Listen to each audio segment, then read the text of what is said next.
This is Dare to Disrupt, a podcast about Penn State alumni who are innovators, entrepreneurs, and leaders, and the stories behind their success. I'm your host, Ryan Newman, and on the show today, we are celebrating a special 50th commemorative edition. Rather than having our 51st guest, we will be reflecting on our first 50 episodes, sharing various highlights and lowlights faced by our former guests. When the podcast first aired in 2021, we never could have imagined how successful it would become. Yet, thanks to you, our listeners, we've recorded 50 episodes during the past 5 years, which have been downloaded over 69,000 times. While we are already gearing up for the next 50 episodes, we didn't want to let this moment pass before reflecting on where we've gone and what we've learned thus far along our shared journey. Over the last several years, we've had the privilege of creating a podcast built around a simple belief that Penn State has produced some of the most innovative, purposeful, and extraordinary entrepreneurs in the country, and that their stories deserve to be heard. Dare to Disrupt has become an essential tool used to amplify the stories of Penn State alumni who are founders and leaders across 21 distinct industries, from home remodeling to cardiovascular medicine, from Broadway theater to substance abuse treatment, from nail polish chemistry to machine health monitoring. I've sat with leaders of major enterprise and with people who started their first business shortly after a stint in prison. I've spoken with a man who walked out of the North Tower on September 11th and a woman who learned to read by the light of a kerosene lamp made from a soup can. In today's episode, we wanted to focus on 6 interconnected themes that in some ways define the life cycle of a disruptor. I'll share each theme and provide some background on the guest we interviewed. Then you'll hear an impactful soundbite from each of their interviews. The themes start with, first, the identification of a problem in need of solving. Second, there's courage in taking the consequential step of leaving one's comfort zone to pursue the idea in full. Third, the inevitable failure that one faces when they attempt to change the status quo.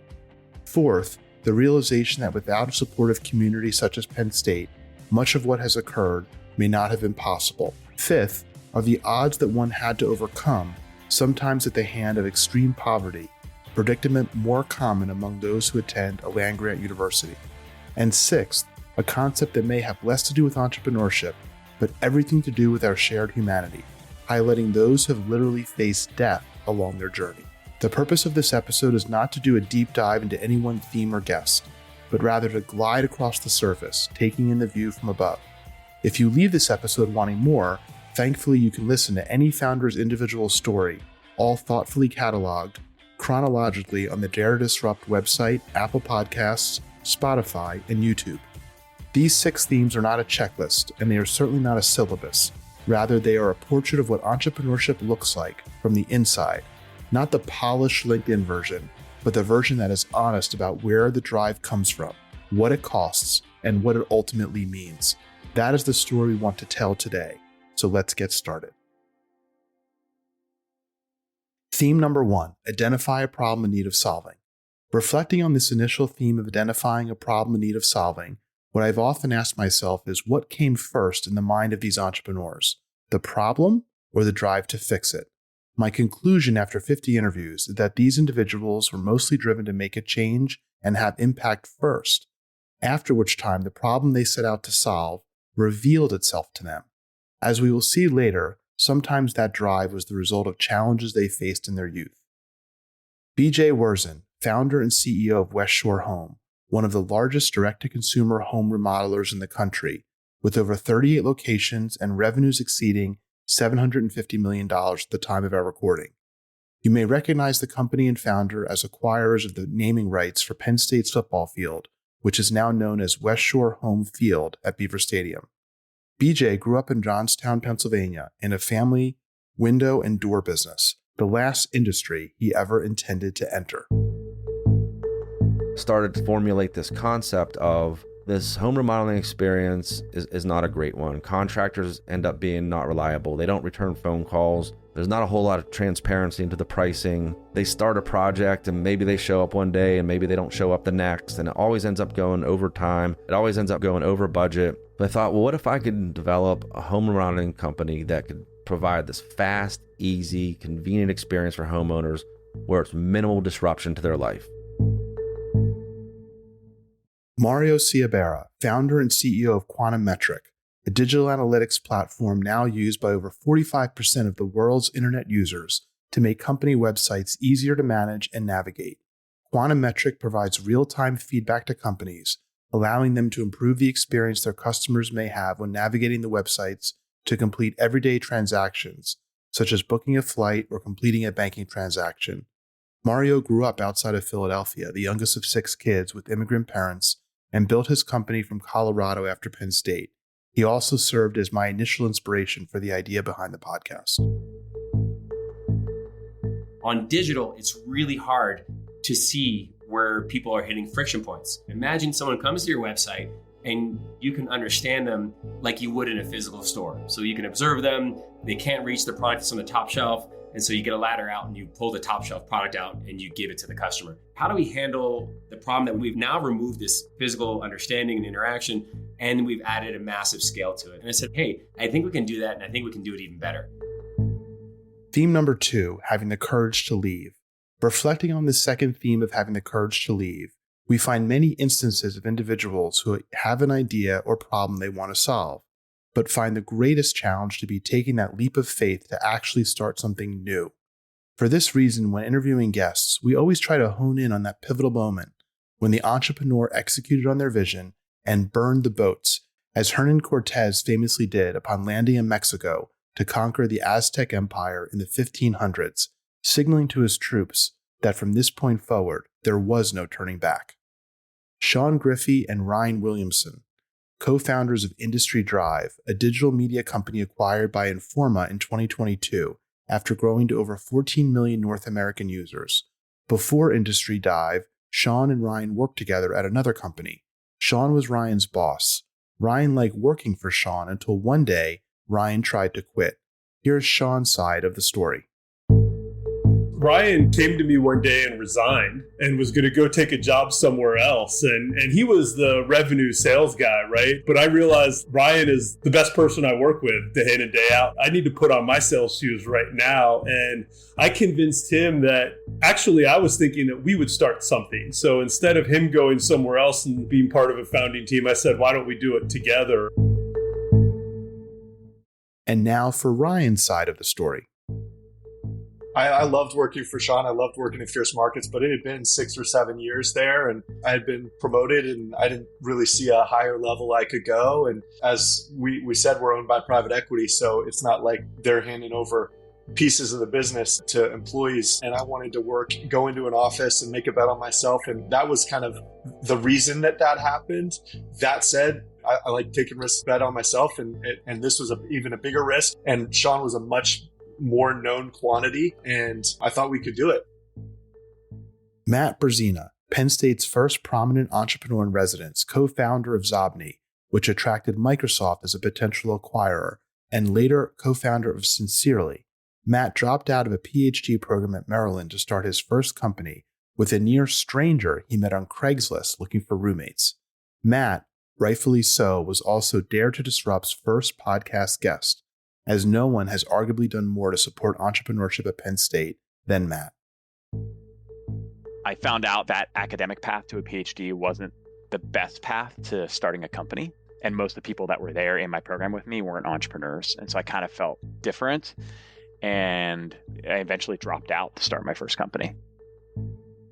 Peter Cocosiello, founder, chairman, and CEO of Advanced Realty Investors, one of the most active commercial real estate development firms in the Northeast, having developed over 20 million square feet.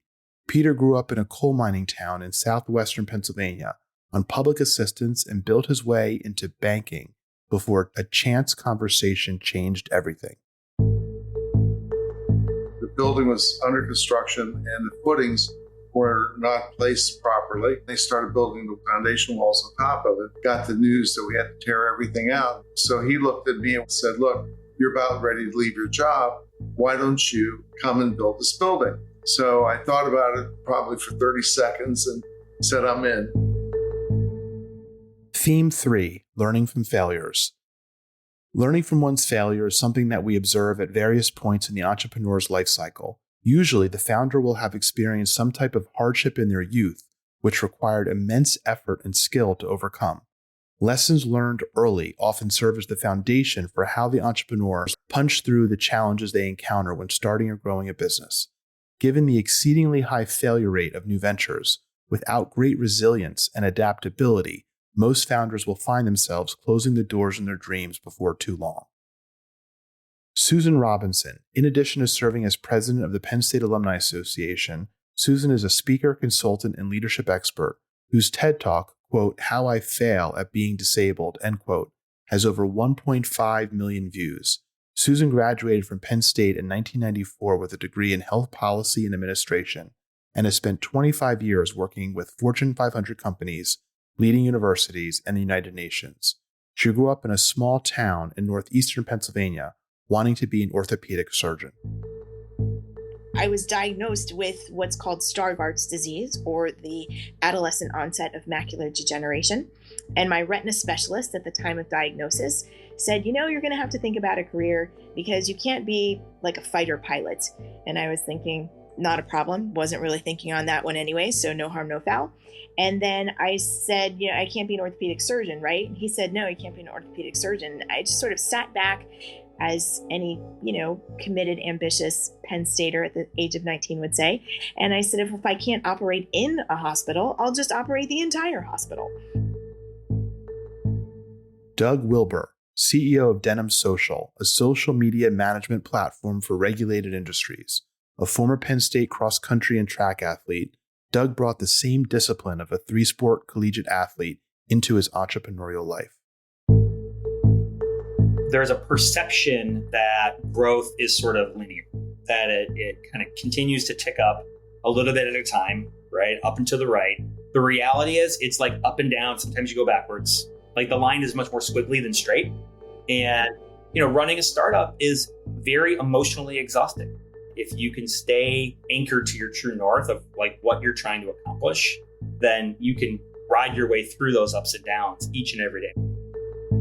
Theme 4, the value of a community such as Penn State. The role of community is widely reported as an important component to anyone's level of overall well-being. In this fourth theme, we find the role of the Penn State community, in particular, to serve as a welcoming environment for the growth of the individual, where new ideas can be explored and foundational support is established, all of which will be called upon when the founders begin their new venture. Bill Seibel, serial entrepreneur who's been involved in 14 startups, 5 as a founder, 5 as a CEO. He grew up in a 2-bedroom company home outside Pittsburgh, the son of a steelworker.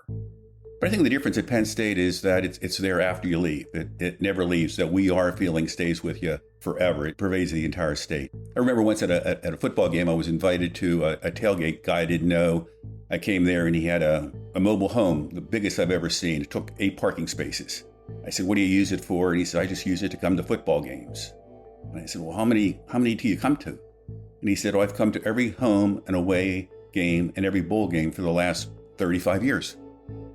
And I said, "Wow, what a big fan you are. When did you graduate?" And he looked at me and he said, "I never went to school there." Mo Bende, co-founder and CEO of Carrot, which crossed unicorn status shortly prior to our interview.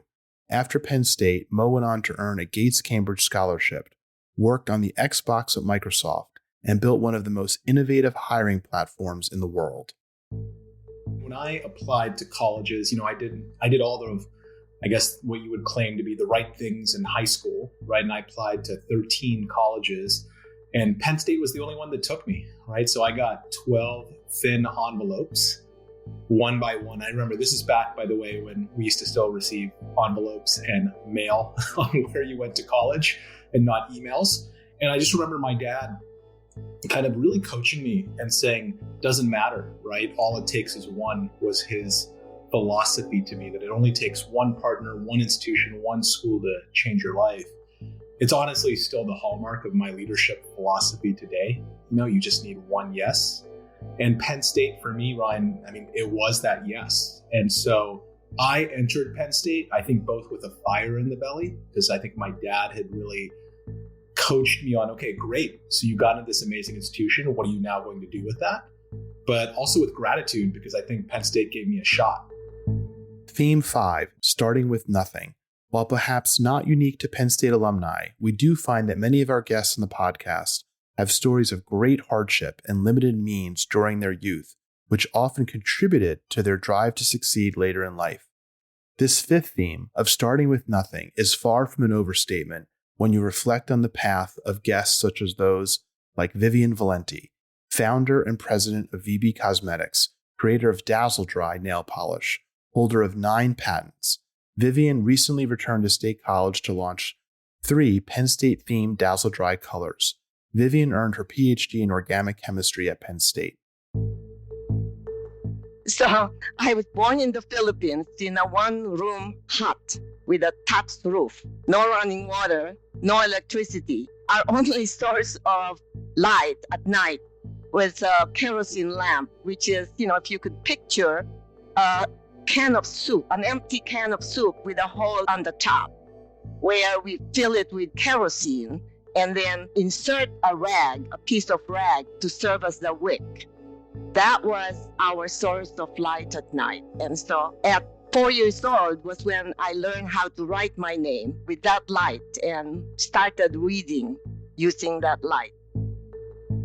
Patrick Kinney, CEO of Keystone Agency Partners, the nation's first broker network, following a 38 career at Travelers Insurance where he rose to executive vice president.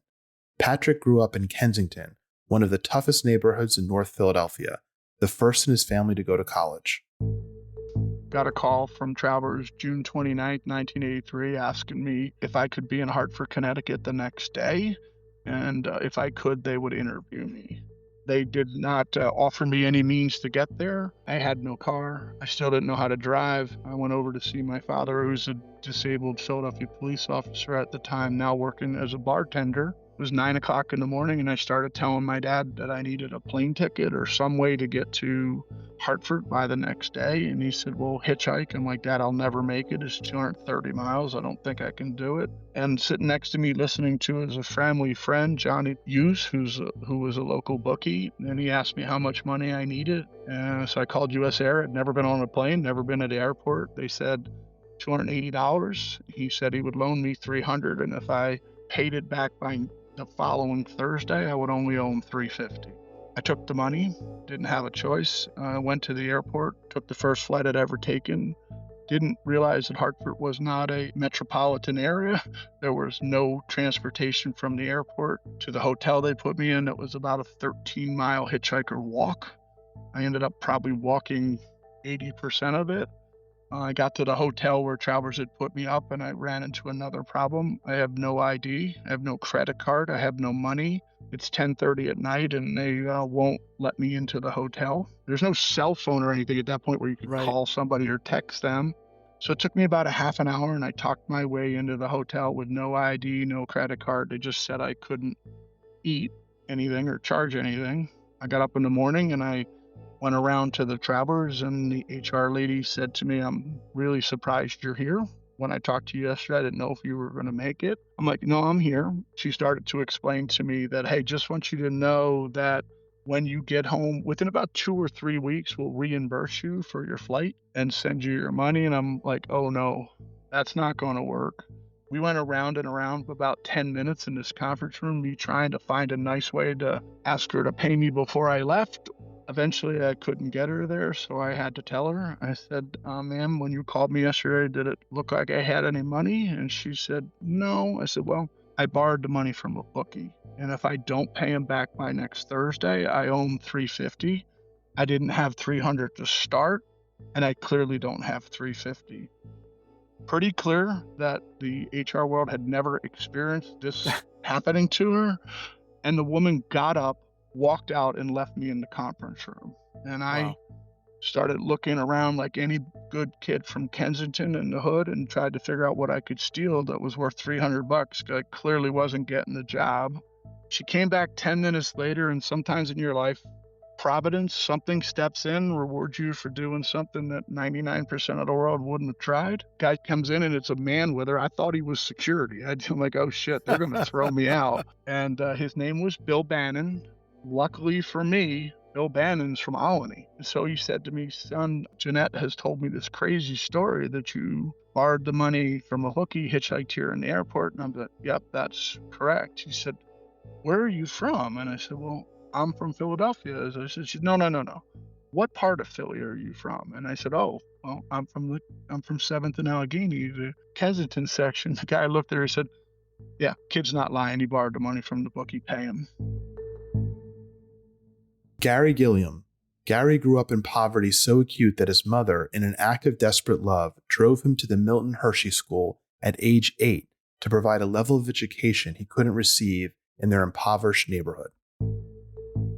Mom and I pull up to this big white dome called Founders Hall, right in the middle of campus, and it's, marble inside, and there's chandeliers and like gold everywhere, a lot different than what I was used to seeing there in Harrisburg, Pennsylvania. So we pull up, Mom and I go in, collect some information, and then we leave, and we pull up to this mansion, and there's a playground, there's kids playing, so Mom's like, hey, Junior, go play up on the swings. I'm gonna go inside here, grab some things, and we'll head home, right? So Mom goes in, and I'm playing on the swings, and she comes back out, and I go to get in the car, and she's like, no, Junior, keep playing on the swings. I left a few things at Founders Hall. I got to go grab them, and I'll be right back to get you. So, Mom leaves, and I'm like, all right, I have no reason to think otherwise. I'm having a good time. And, it starts getting darker and darker and darker. And this random dude comes out of the student home, and he's like, hey, Garry, it's time for you to come in and shower and get ready for bed. And I'm like, where's my mom? Who are you? Stranger danger, talking about showers and beds. Like, I'm out, right? So I hopped off the swings and start chucking to where Mom said she was going to be at. And this guy's running after me like, no, Garry, this is your home. We're your family. Your mom signed you over to us, right? And I'm 8 years old at the time, right? I have no idea. Mom didn't get me prepped or anything. So very traumatic. Feelings of abandonment. The first 2 years being at the school, cried myself to sleep every single night, just trying to figure out, do I get to see my mom again? Do I get to see my brother again? Do I get to see my family? Like, did I do something wrong? Did I do something right? Like, why am I here, right? Lots of questions that I eventually started to figure out. Theme 6, Facing Mortality. While this theme may have the least to do explicitly with entrepreneurship, it has everything to do with our shared humanity. For those founders who have faced their own mortality, their mission seems all the more intentional. Ryan Owen, co-founder of Wicket, a facial authentication company reshaping identity verification at live events, and Cast Iron Media, a sports and entertainment solutions firm. Ryan had a successful career on Wall Street as a trader before the morning of September 11th, 2001 changed everything. I was in the North Tower of the World Trade Center on September 11th, which was the first tower to get hit. I had just gotten off the Port Authority train, and I was on the escalator up the stairs when the first plane hit. And so as I got to the top of the stairs, all I saw were about 500 people screaming and running straight at me. The plane hit, and it knocked through the other side of the building. They saw the debris falling, but no one knew what had happened. So they were running right back towards the middle of the building, which is where the escalators were. There was a J. Crew right at the top of the escalator. So I immediately ran into the J. Crew because my plan was to go out their back door. And I soon found that there are no back doors to any store inside the World Trade Center. So my moment advantage of moving quickly was quickly destroyed. And I looked up, and the size of the impact on the building was so big that I knew it could not be just a little plane. I ran into the American Stock Exchange, which was just a block away. And as I did that, that's when we saw the second tower get hit. The towers fell. And at that point, it was very crowded and people were in full panic. And so we decided to put water on our trading jackets, wrap them around our head. And back then you had to stand all day as a trader. And so I wore sneakers. We ran all the way to the Brooklyn Bridge from the Amex, which was basically sprinted amidst all of this debris. To this day, I wear sneakers every day because of that experience, pretty much in any circumstance. Obviously, a lot of people had it worse than I did, but scarring enough where certain things took a while to get through. And so I decided that I needed to do something completely different because of the emotional experience of it. And my brother had just started a technology company in Chicago. So I said to my wife, let's move out to Chicago and give this a go. Doug Leach, founder and CEO of Ascension Recovery Services, one of the fastest growing healthcare companies in the country and a national leader in behavioral health consulting. Doug graduated from Penn State in 2005 with a degree in accounting. He came from a good family in Morgantown, West Virginia. Good grades, active in sports, but underneath all of it, from the time he was a young child, was a severe and undiagnosed anxiety that he never spoke about to anyone. And when he got to Penn State, it got worse.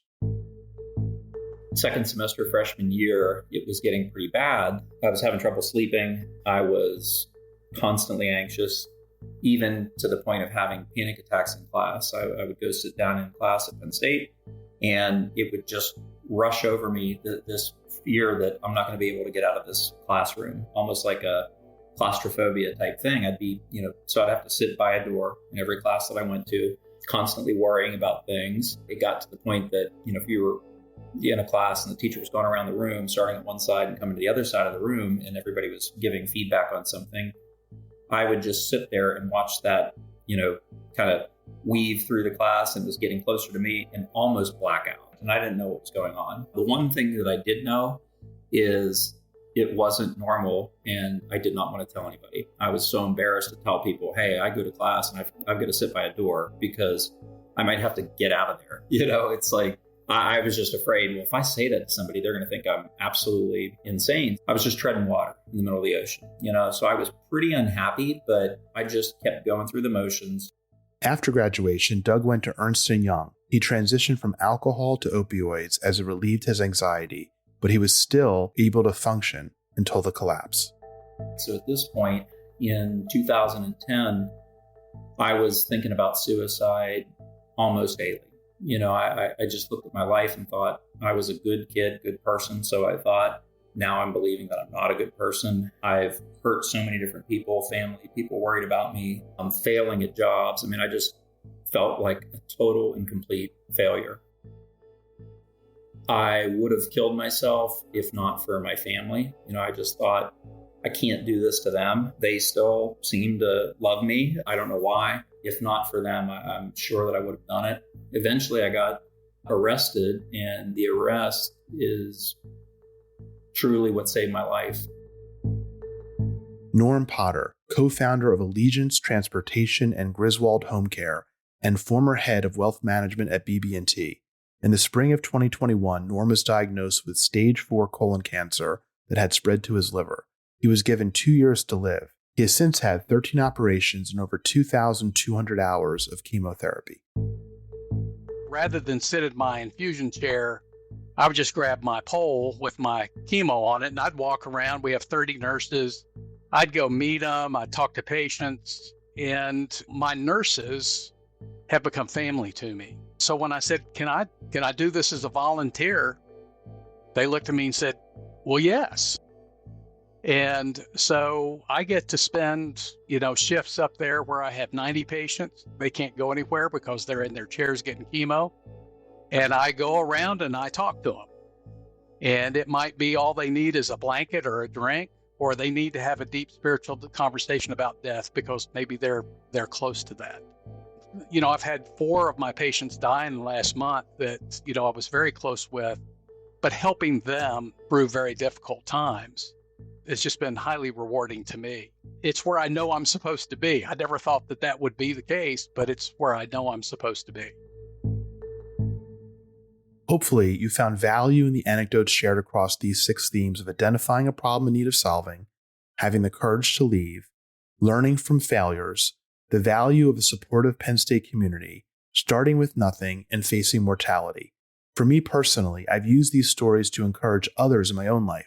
For instance, when a role model of mine was diagnosed with advanced pancreatic cancer in 2023, I wanted to send him words of encouragement, but I was searching for the right message. I found those words expressed so eloquently by a story that Garry Gilliam shared during his podcast interview. It's October 2nd, 2010. Garry is starting tight end at Penn State. He has his own fan section called Gilliam's Island, and then, playing against Iowa, his knee hyperextends. He tears his ACL, his MCL, and his meniscus. Between surgeries, he develops a staph infection in his bone marrow. His football career is in jeopardy, so is his life. He ends up on the sidelines for 2 years.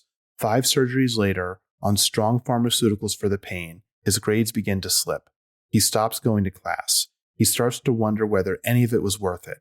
So he picks up the phone and calls back to the Milton Hershey School. He calls Mrs. Debbie Ainsworth, the leader of the religious programs, the wife of the athletic director, the woman he describes as his second mom, and he tells her he wants to quit.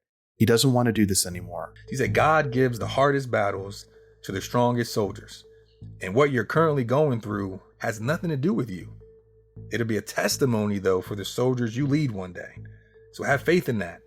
Control what you can control, your mindset and your effort. Show up every day, and you let God take care of the rest. You have an anointing upon you. Be a vessel for something far beyond your wildest imagination.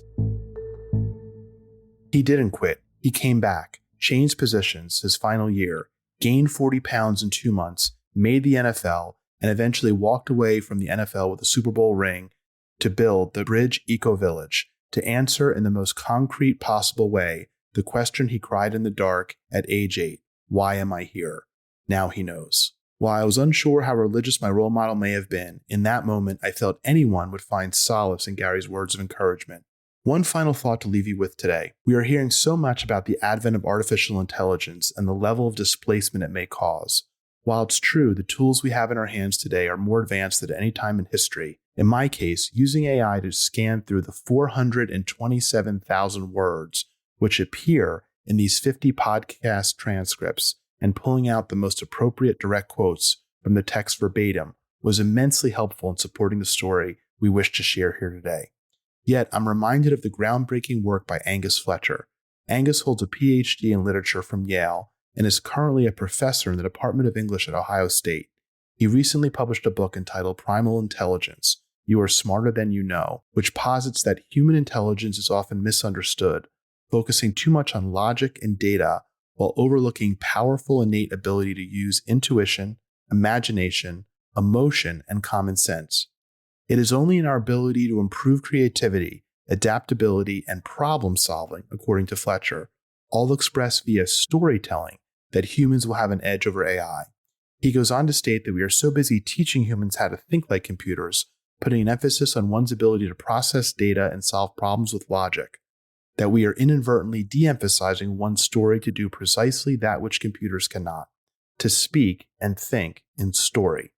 It is for this reason that Fletcher's academic appointment is Professor of Story Science at Ohio State's Project Narrative, the world's leading academic think tank for the study of how stories work.